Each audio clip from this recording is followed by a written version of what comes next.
ayat muhkamat. Soal 1. Perhatikan ayat muhkamat berikut. Sesungguhnya sholat itu adalah fardu waktu yang ditentukan atas orang-orang yang beriman. Quran Surat An-Nisa ayat 103. Manakah karakteristik ayat muhkamat yang paling menonjol dan bagaimana hal ini berdampak pada kehidupan seorang muslim? Itu pertanyaannya. Kemudian A. Bersifat umum sehingga dapat ditafsirkan secara luas. B. Memiliki makna yang jelas dan tegas sehingga menjadi dasar hukum yang pasti. C. Bersifat kiasan sehingga memerlukan tafsir dan ahli. D. Mengandung janji dan ancaman yang bersifat relatif. Kemudian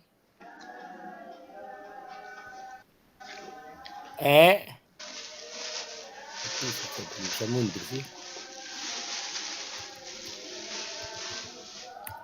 Apa sih?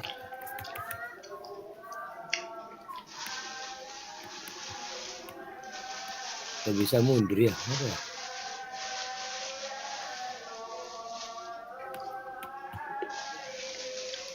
Gak bisa mundur sih.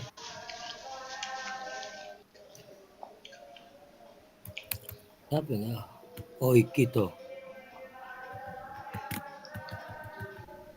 Kok nggak bisa mundur sih? Tidak bisa mundur. Apa ya?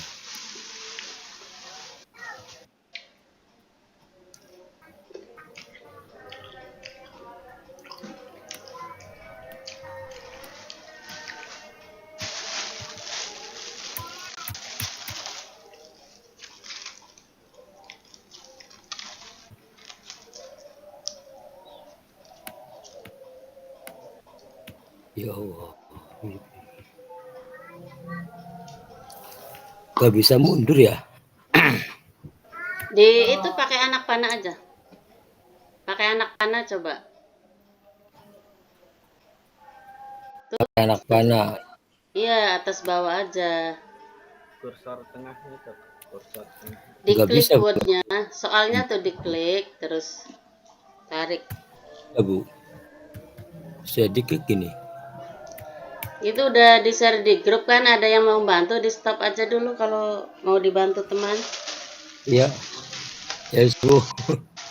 Ini kayaknya sulit ya, Nu. Mau nggak Pak Marta, Pak Agus? Ribet sih, saya coba. Ya, dibantu Pak Marta. Share screen. Nomor berapa, Pak Gofur? 61 tadi itu, 61. Saya kirim lagi nih. Iya, dikit lagi Pak, ya biar gampang. Nah, Udah tuh Pak Andi tuh. tuh udah Pak Andi.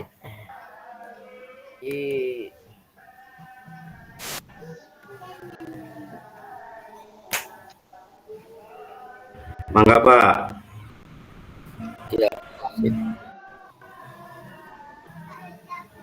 Oh iya.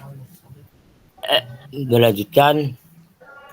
Bersifat hukum namun tidak memiliki sanksi yang jelas. Kemudian lanjut D. Jawabannya B. Jawabannya manakah karakteristik ayat muhkamat? Ayat muhkamat yang berarti kan ayat yang menunjukkan hukum yang jelas. Muhkamat, ya benar berarti B. Contohnya kayak gimana Pak? Ayat muhkamat tuh. Ya contohnya ya ini sholat. Oh, sholat. Oh, perintah sholat itu kan jelas itu hukumnya fardu. Karena di situ langsung diultimatum sama Al-Quran sendiri. Walaupun secara prakteknya itu kan sesuai dengan hadis Nabi. Shollu kama ra'aitumuni usolli gitu. Jadi sholatlah kalian sebagaimana kalian lihat saya sholat. itu tata caranya saja, tetapi secara hukum jelas bahwasanya sholat itu hukumnya fardu dan memiliki waktu yang ditentukan, yaitu luhur, asar, maghrib, isya, subuh. Terus lanjut, Andi. Halo. Oh enggak turun sih. Bagaimana Bukan, muslim? sudah. Oh udah dah. Ya itu jawabannya adalah B kan benar. Ayat ini memiliki makna yang jelas, tegas, itu wajib sholat bagi setiap muslim. Kejelasan ini menjadi dasar hukum yang tidak dapat ditawar-tawar sehingga sangat mempengaruhi kehidupan seorang muslim dalam menjalankan ibadah sholat. Kalau mengenai prakteknya sih sesuai dengan hadis Nabi. Kemudian soal yang kedua, diberikan contoh ayat muhkamat di atas. Bagaimana seorang muslim dapat menerapkan ayat tersebut dalam kehidupan sehari-hari? Jelaskan minimal 2 contoh. A. Cukup melaksanakan sholat 5 waktu tanpa memperdulikan kualitasnya. Kurang. B. Menjadikan salat sebagai rutinitas tanpa memahami makna di baliknya. Kurang masuk. Terus C. Indica. Dulu C. Menjadikan salat sebagai sarana untuk menghadiri kepada Allah dan menjalankan perintahnya. Ini kayak masuk nih. Tapi lihat dulu ke belakangnya. D. Menganggap salat sebagai beban. Jelas gak masuk. E. Hanya melaksanakan sholat ketika dalam keadaan sulit. C. Jawabannya. Menjadikan sholat sebagai sarana untuk mendekatkan diri kepada Allah dan menjalankan perintahnya. Di situ ada cluenya ada 2, yaitu minimal jelaskan minimal 2 contoh. Jadi contohnya adalah sholat itu apa? Intinya untuk mendekatkan diri kepada Allah. Kemudian yang kedua adalah menjalankan perintahnya. Kemudian soal nomor 3. Perhatikan kedua ayat muhkamat berikut. Dan tidak ada yang menyamainya. Berarti laisa kamitslihi syai'un. Al-Ikhlas ayat 4. Al-Ikhlas sih.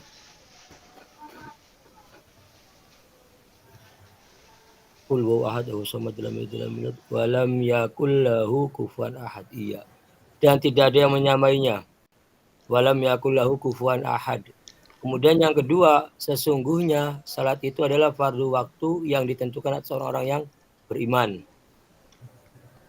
Apa kesamaan dan perbedaan karakteristik kedua ayat tersebut dalam konteks keimanan seorang muslim? A. Sama-sama bersifat umum dan tidak memiliki implikasi praktis. B. Sama-sama memiliki makna yang jelas namun berbeda dalam konteks penerapannya. C. Sama-sama ini kayaknya nih. B. C. Sama-sama bersifat hukum namun dengan sanksi yang berbeda. D. Sama-sama mengandung janji dan ancaman yang bersifat duniawi. Keliru. E. Sama-sama bersifat kiasan dan membutuhkan tafsir yang mendalam. Jawabannya adalah B. Itu apa? Kedua ayat tersebut sama-sama memiliki makna yang jelas. Makna yang pertama bahwasanya Gusti Allah itu tidak ada sekutu. Ya, hanya satu saja Gusti Allah itu. Tidak ada yang mampu menyamainya. Kemudian yang kedua jelas juga apa? Sholat hukumnya fardu. Tuh. Sehingga tidak ada perbedaan pendapat ulama karena sudah jelas ayatnya. Kemudian di situ jelasan bahwasanya ayat pertama menegaskan keesaan Tuhan yang menjadi dasar iman, sedangkan ayat yang kedua mengatur ibadah sholat yang menjadi manifestasi iman atau perwujudan dari keimanan. Kan kita tahu bahasa iman itu al-qaulu bil lisani wa tasdiqu bil jinani wal amalu bil arkan. Meyakini dalam hati, mengucapkan dengan lisan dan mengamalkannya dengan perbuatan, itu baru namanya iman.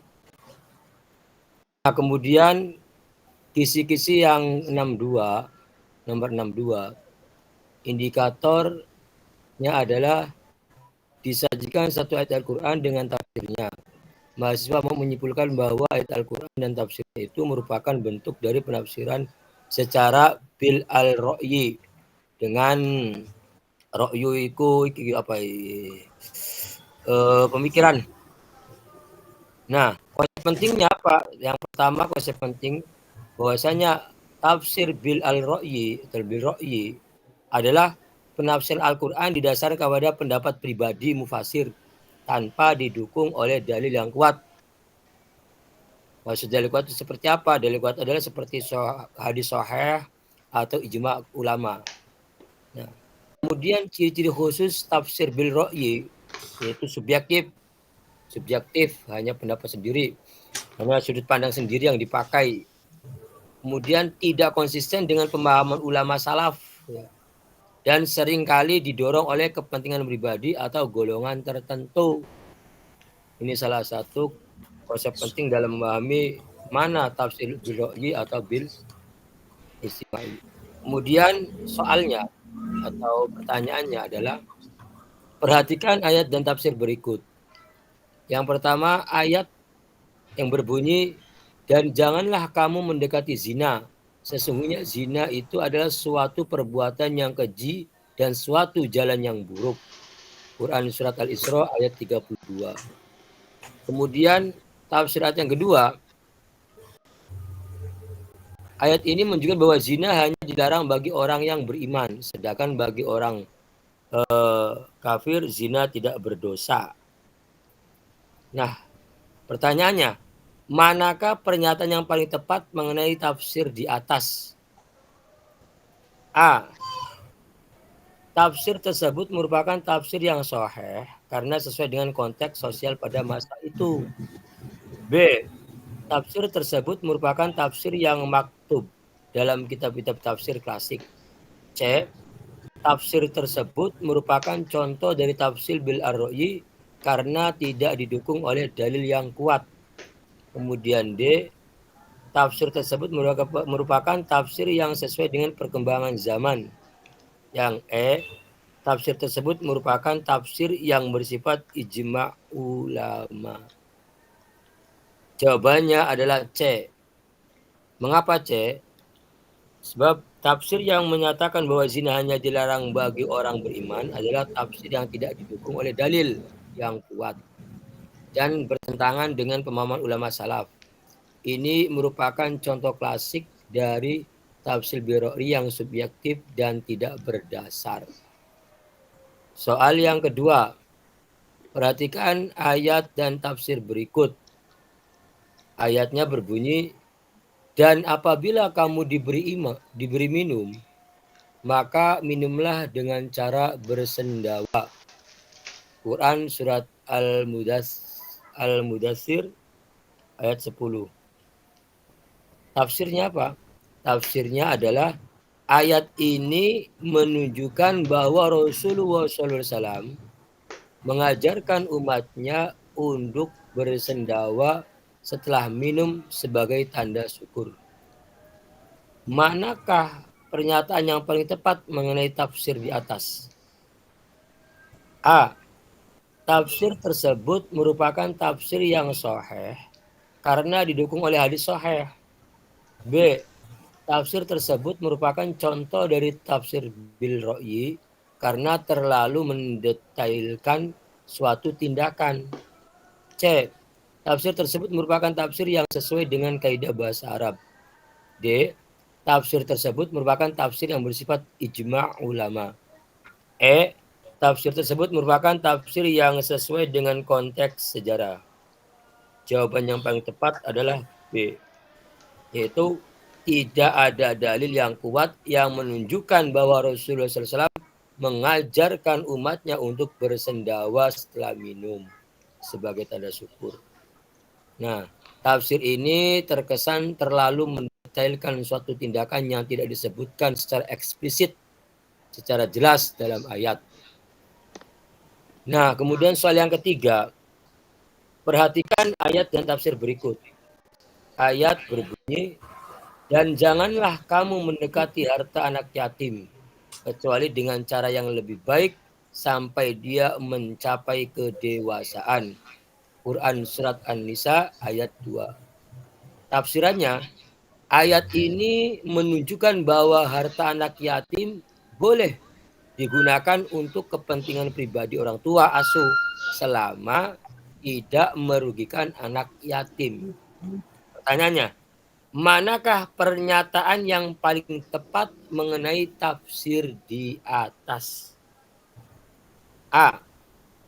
Tafsir tersebut merupakan tafsir yang sahih karena sesuai dengan prinsip keadilan.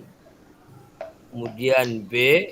Tafsir tersebut merupakan contoh dari tafsir bil ra'yi karena bertentangan dengan prinsip perlindungan terhadap anak yatim. C. Tafsir tersebut merupakan tafsir yang sesuai dengan perkembangan zaman. D. Tafsir tersebut merupakan tafsir yang bersifat ijma' ulama.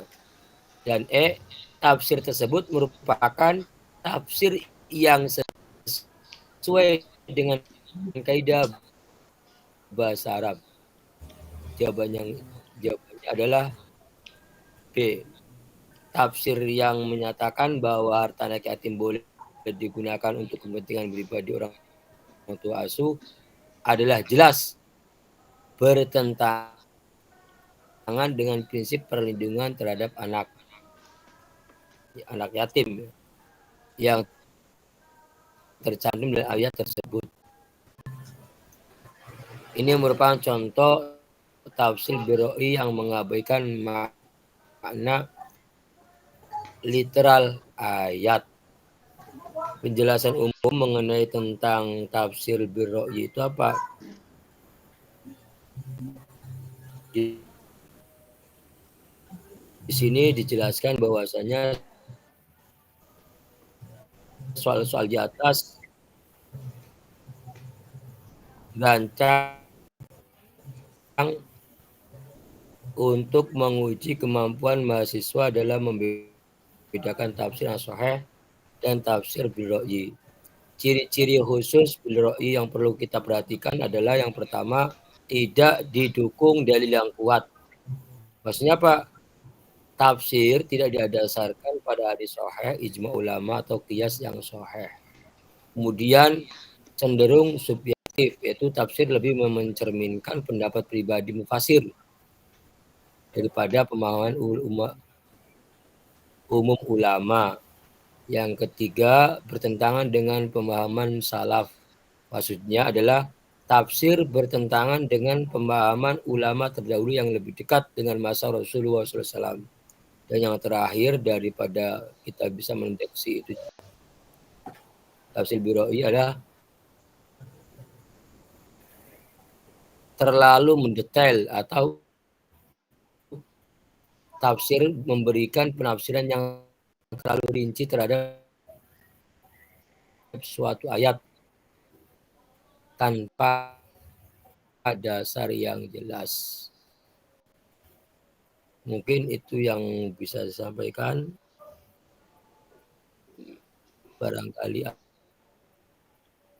ada kekurangan.